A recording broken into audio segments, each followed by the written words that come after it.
मैं तो बड़ा लुक फॉरवर्ड कर रहा हूँ कि अलवी साहब अब अगले हफ्ते के बाद वो हमारे डांस संभाल सकेंगे। जो प्रेसिडेंसी है उसकी बस की बात नहीं। इम्कान ये है कि ना सिर्फ वो अदम एतमाद के वक्त आइन तोड़ने वाला मुकदमा होगा, असेंबली को नहीं बुलाया तो वो भी एक और मुकदमा होगा। सदर सरदारी ने तो ये पैगाम दिया कि जो रेकन्सिलिएशन का प्रोसेस वो करेगा उसमें पीटीआई शामिल होगा। मैं समझता हूँ जो उसमें मुश्किलात होगा वो इतना कि आज तक पीटीआई मानने को तैयार नहीं है कि हमसे कोई गलती है। सदर आरिफ अलवी पर आइन तोड़ने के 2 मुकदमात होने चाहिए। एक अदम एतमाद में असेंबली तोड़ने और दूसरा इजलास ना बुलाने पर मुकदमा होगा। आरिफ अलवी आइन तोड़ रहे हैं, अपना फर्ज भी नहीं निभा रहे। सदारत आरिफ अलवी के बस की बात नहीं। बहुत सारे कानूनी मसाइल आरिफ अलवी के लिए मसाइल पैदा करेंगे। आइन में लिखा है कि हर हाल में 29 फरवरी को इजलास होना है। अफसोस अवाम ने मुझे वज़ीर आज़म बनने का मैंडेट नहीं दिया। पीपल्स पार्टी हुकूमत बनाने की पोजीशन में नहीं। आसिफ जरदारी को सदर मुंतखब कराएंगे। सियासतदानों को आइनी दायरे में रहना चाहिए, वरना 9 मई जैसे वाक़यात होंगे। सुन्नी तहत काउंसिल ने वोट के लिए राब्ता नहीं किया। जब उन्होंने वोट ही नहीं मांगा तो एतराज़ क्यों? Chairman Peoples Party Bilawal Bhutto की मीडिया से गुफ्तगू।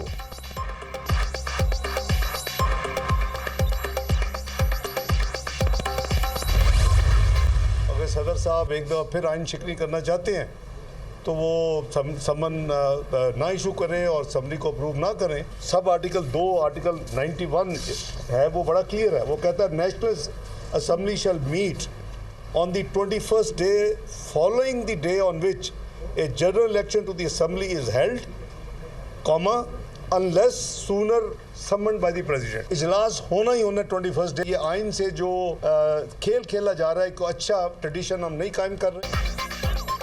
21 दिन के बाद इजलास बुलाने का इख्तियार सदर के पास नहीं रहा। सदर एक बार फिर आइन शिकनी करना चाहते हैं तो उनकी मर्जी।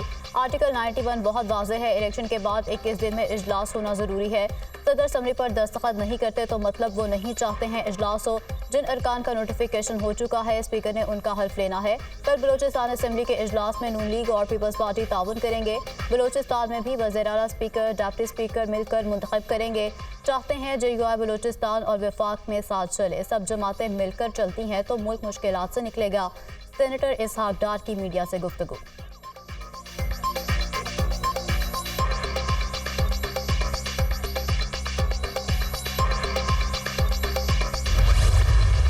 अगर पीटीआई जीती है तो फिर हुकूमत है उनको ना।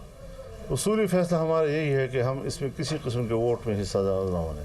चारों सूबों का ज़रा उनको एतमाद में लेने के बाद फिर जो जनरल कौंसिल मरकज़ी है हमारी, उसका इजलास होगा और उसमें इस मौजू पर बात होगी। तो फिर जनरल कौंसिल सबसे बाइख्तियार इदारा है, वो जो फैसला करेगा। इलेक्शन कैंपेन में ही पब्लिक को पता चल जाता है कि इस हल्के में किन किन का आपस में मुकाबला है, कौन जीत रहा है, कौन हार रहा है। घरों में सोए हुए इलेक्शन से दस्तबरदार शुदा लोग वो कामयाब हो गए। मुल्क नहीं चलेगा इनसे। हमने तो हमेशा इस मुल्क की बका और सलामती और उसके इस्तेहकाम की जंग लड़ी है। पहले से इत्तलाती जमीयत के हुजम को कम किया जाएगा और वही हुआ। पीटीआई को मैंडेट मिला है तो उनकी हुकूमत बनाने दें। मौलाना फजल रहमान का सदारती इंतखाब के बाइकआउट का ऐलान। खैबर पख्तूनख्वा असम्बली में बैठेंगे, सदारती इंतखाबात में हिस्सा नहीं लेंगे। वजारत की कुर्सी पर विराजमान होने के बजाय हक के रास्ते पर चलेंगे। आइंदा की हिकमत अमली का फैसला मजलिस शूरा में किया जाएगा। इलेक्शन मुहिम के दौरान ही पता चला जाता है कि कौन जीत रहा है और कौन हार रहा है। घरों में सोए और इलेक्शन से दस्तबरदार लोग जीत गए। इन लोगों से मुल्क चलने वाला नहीं है। चाहते हैं मुल्क में तमाम मामलात बेहतर तरीके से चलें। JUI सरबराह मौलाना फजल रहमान की न्यूज़ कॉन्फ्रेंस।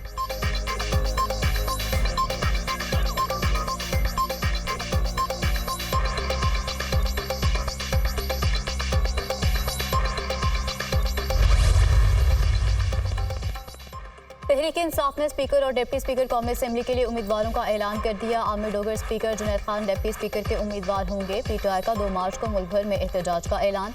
हम ग्रैंड अलायंस की तरफ जा रहे हैं। तमाम पार्टियों को 1 पॉइंट एजेंडे पर इकट्ठा करेंगे। हमारा 1 पॉइंट एजेंडा साफ और शफाफ इलेक्शन और लेवल प्लेइंग फील्ड है। आइन और कानून आवाम को हक देता है, उस पर डाका डालना नहीं चाहिए। पैसे बंद कमरों में नहीं हो सकते। कल जो वज़ीर आला पंजाब बनी है उनके पास मैंडेट नहीं। हमारे वोटों को तब्दील करके मुस्लिम लीग नून को जितवाया गया है। पीटीआई रहनुमा असद कैसर की मीडिया से गुफ्तगू। इंतखाबी धांधली के खिलाफ असम्बलियों में भी एहतजाज करेंगे। उमर अयूब की मीडिया टॉक।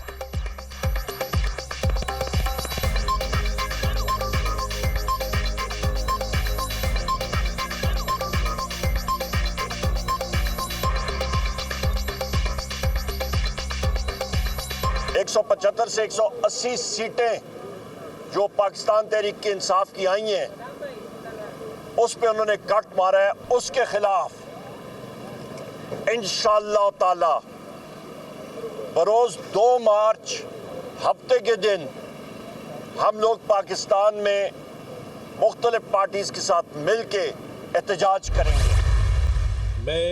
मैं सैयद मुराद अली शाह सद के दिल से हल्फ उठाता हूँ कि सद के दिल से हल्फ उठाता हूँ कि मैं खुलूस नीयत से पाकिस्तान का हामी और वफादार रहूँगा।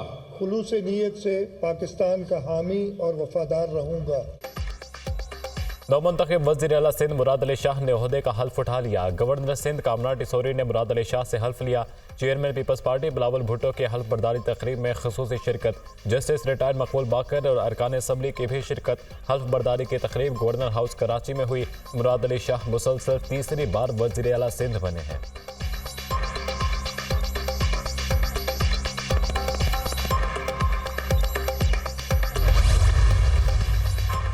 वज़ीर आला के इंतखाब के बाद सिंध काबीना की तश्कील का मरहला। पीपल्स पार्टी क़यादत की अहम बैठक सिंध काबीना 2 मरहलों में मुकम्मल की जाएगी। पहले मरहले में 8 से 10 अरकान सिंध काबीना में शामिल किए जाएंगे। ज़ियाल अंजार, नासिर हुसैन शाह, शर्जील मेमन को काबीना में शामिल किए जाने का इम्कान। मुकेश कुमार, सईद गनी, अजरा पेजोहो को भी पहले मरहले में काबीना में शमूलियत मुतवक्के।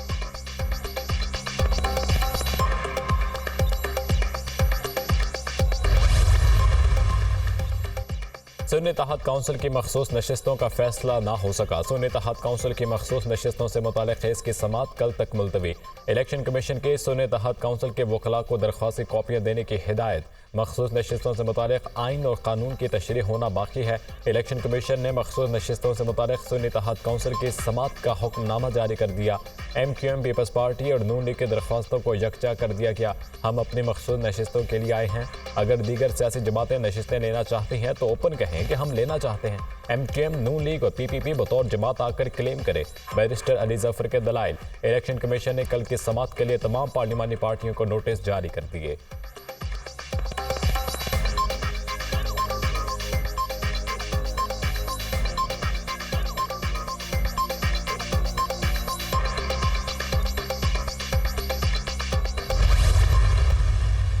सुन्नी इत्तेहाद काउंसिल की तरफ से 4 एप्लीकेशनें इलेक्शन कमीशन के पास गई कि नेशनल असम्बली और इन 3 प्रोविंशियल असम्बली में हमें रिज़र्व सीट जो वमेन की है और जो नॉन मुस्लिम की है, ये टोटल 227 सीटें बनती है। इसमें नेशनल असम्बली में 60 वमेन की और 10 नॉन मुस्लिम की सीटें रिज़र्व है। इलेक्शन कमीशन से गुजारिश करेंगे कि आज तक आपके हर फैसले ने हमारे आईनी कानूनी हकूक़ का तहफ़्फ़ुज़ नहीं किया था। हमें बड़े अंदेशे थे। हम उम्मीद करते हैं इलेक्शन कमीशन इस मरतबा ज़रूर ख़ुद ये सोचेगी कि ये इनका फ़ैसला इंसाफ पे मबनी होगा। उम्मीद है इलेक्शन कमीशन अवाम की उमंगों के मुताबिक अपना फैसला सुनाएगा। इलेक्शन कमीशन ने आज तक हमारे आइनी और कानूनी हकूक़ का तहफ़्फ़ुज़ नहीं किया। हमने हर बार इलेक्शन कमीशन के फैसले का एहतराम किया। मखसूस नशिस्तों के फैसले तक कौमी असम्बली का इजलास नहीं हो सकता। बैरिस्टर गोहर की मीडिया से गुफ्तगू। उम्मीद है इलेक्शन कमीशन इस बार हक़ाइक़, आइन और कानून के मुताबिक फैसला करेगा। बानी PTI के साथ खड़े रहेंगे, पीछे नहीं हटेंगे। साहबजादा हामिद रजा।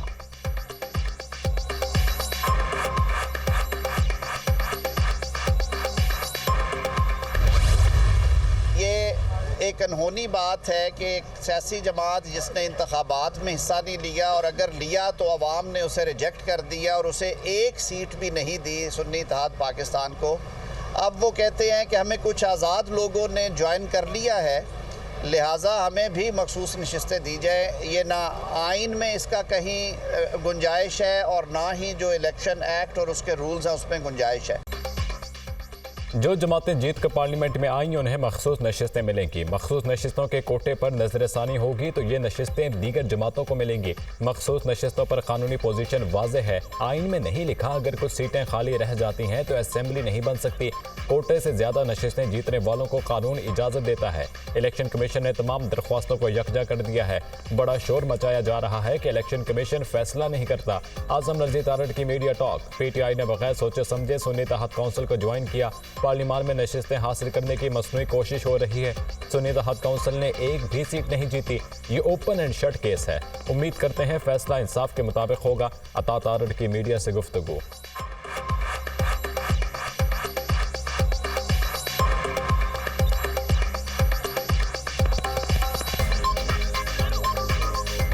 अब ये जोर जबरदस्ती करके, कानून की खिलाफ वर्जी करके, आइन को पामाल करके मखसूस नशिस्तें हासिल करने की जो ये साजिश की जा रही है, ये कामयाब हो ही नहीं सकती। आप कानून के दायरे से बाहर जा रहे हैं। आपके पास कानूनी जवाज़ नहीं है, आपके पास आइनी जवाज़ नहीं है, आपके पास इखलाकी जवाज़ नहीं है। सदर ने कौमी असेंबली का इजलास ना बुलाकर ठीक किया। पार्टी जीती हुई थी मगर मखसूस नशिस्तें नहीं दी जा रही। अवामी मैंडेट से बड़ी चोरी कोई नहीं हो सकती। इलेक्शन कमीशन से कोई उम्मीद नहीं। चीफ इलेक्शन कमिश्नर ने हमें लेवल प्लेइंग फील्ड नहीं दी, उनका इस्तीफा बनता है। जुल्म से पार्टी खत्म नहीं हुई, सबसे मजबूत जमात बन गई। IMF को खत भेजेंगे, खत में यही लिखा जाएगा सियासी इस्तेहकाम के बगैर मुआशी इस्तेहकाम नहीं आ सकता। बानी PTI की गैर रस्मी गुफ्तगू।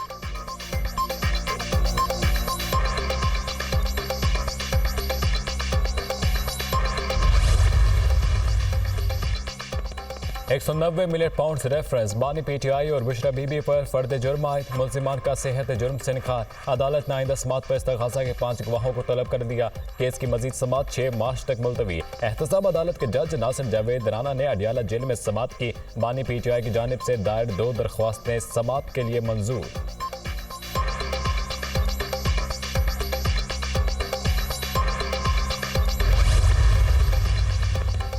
नून लीग की पार्लिमानी पार्टी का इजलास कल तलब सदारत नवाज शरीफ करेंगे। शहबाज शरीफ को वज़ीर-ए-आज़म नामजद करने के फैसले की तौसीक की जाएगी। मुस्लिम लीग नून और दीगर इत्तेहादी जमातों का इजलास भी तलब कर लिया गया। नवाज शरीफ पंजाब हाउस में नौमंतखब अरकान के एजाज़ में अशाइया देंगे। इत्तेहादी जमातें शहबाज शरीफ को वज़ीर-ए-आज़म बनवाने के फैसले की तायीद करेंगी। इजलास में 29 फरवरी को कौमी असेंबली इजलास की हिकमत अमली तय की जाएगी।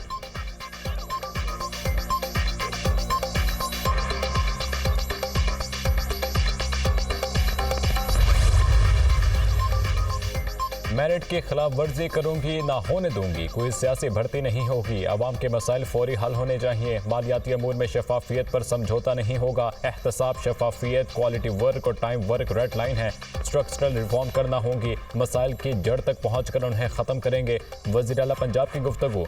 सेहत और दीगर शोबों में अवामी अफादियत के मनसूबे जारी रखने की हिदायत। मरियम नवाज को सेक्रेटेरिएट में इजलास में हुकाम की ब्रीफिंग। वज़ीर आला पंजाब की ज़ेर सदारत ख़ुसूसी इजलास। पंजाब में मुक़ीम मुस्तहिक अफराद का डाटा बैंक तैयार करने के लिए तजावीज़ और सिफारिशात का जायजा। मरियम नवाज का सूबा भर में गलियों के मरम्मत के प्रोजेक्ट का ऐलान। देहात में पीने के साफ पानी की फराहमी और सीवरेज के लिए प्लान तलब। वज़ीर आला पंजाब का सेफ सिटी अथॉरिटी हेडक्वार्टर्स का दौरा। 31 दिसंबर तक तमाम अजला में स्मार्ट सेफ सिटी प्रोजेक्ट शुरू करने की डेडलाइन। वुमेन सेफ्टी ऐप 2 हफ्ते में फॉल करने की हिदायत।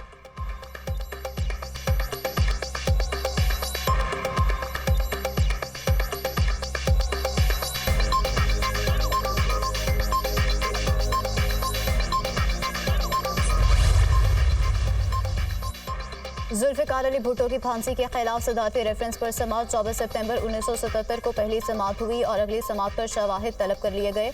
अदालती मुआविन मंजूर मलिक। क्या जुल्फ़िकार भुट्टो के वकील पेश हुए थे? चीफ जस्टिस का सवाल। पहली समात पर वकील पेश नहीं हुए थे। कानूनी अमल की खुली खिलाफवर्जी हुई। मंजूर मलिक के दलाइल। चार्ज में कत्ल की साजिश के अनासिर तो डालते, कुछ तो बताएं। प्राइम मिनिस्टर हाउस में ये साजिश कहाँ हुई? मैं तो हैरान हूँ। इस केस में तो कत्ल की बुनियाद साजिश कही गई है। चीफ जस्टिस का मुकालमा। अगर किसी के खिलाफ फर्दर जुर्म के लिए मवाद ना काफ़ी हो तो क्या होगा?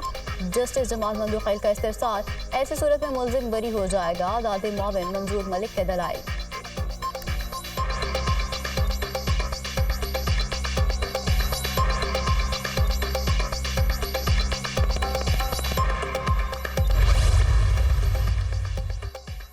बलूचिस्तान और सिंध मगरबी हवाओं के जेर असर। गवादर में कई घंटों से तूफानी बारिश। हर तरफ पानी ही पानी। शहर के बेशतर इलाके डूब गए। पानी दुकानों और घरों में दाखिल। निज़ाम ज़िंदगी बुरी तरह मुतासिर। मुसलसल बारिश के बायस इमदादी कार्रवाइयों में दुश्वारी का सामना। शिगर में बर्फबारी। सर्दी की शिद्दत में इजाफा। कश्मीर में भी बादल बरसने बर्फबारी का इम्कान। मरी और गलियात में भी बाराने रहमत की पेशगोई।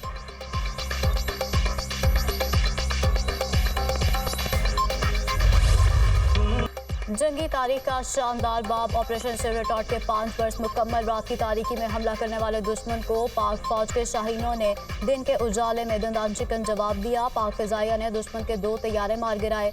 भारतीय पायलट अभिनंदन को गिरफ्तार कर लिया। ज़ेर हिरासत अभिनंदन पाकिस्तान मिलिट्री के ज़ाब्ते अखलाकी पासदारी और पाक फौज के जवानों की मेज़बानी का मुअत्तरिफ हुआ। भारतीय पायलट ने वीडियो में पाकिस्तानी चाय की तारीफ की। सोशल मीडिया पर टी इज़ फैंटास्टिक का हैशटैग 36 घंटे तक जारी रहा।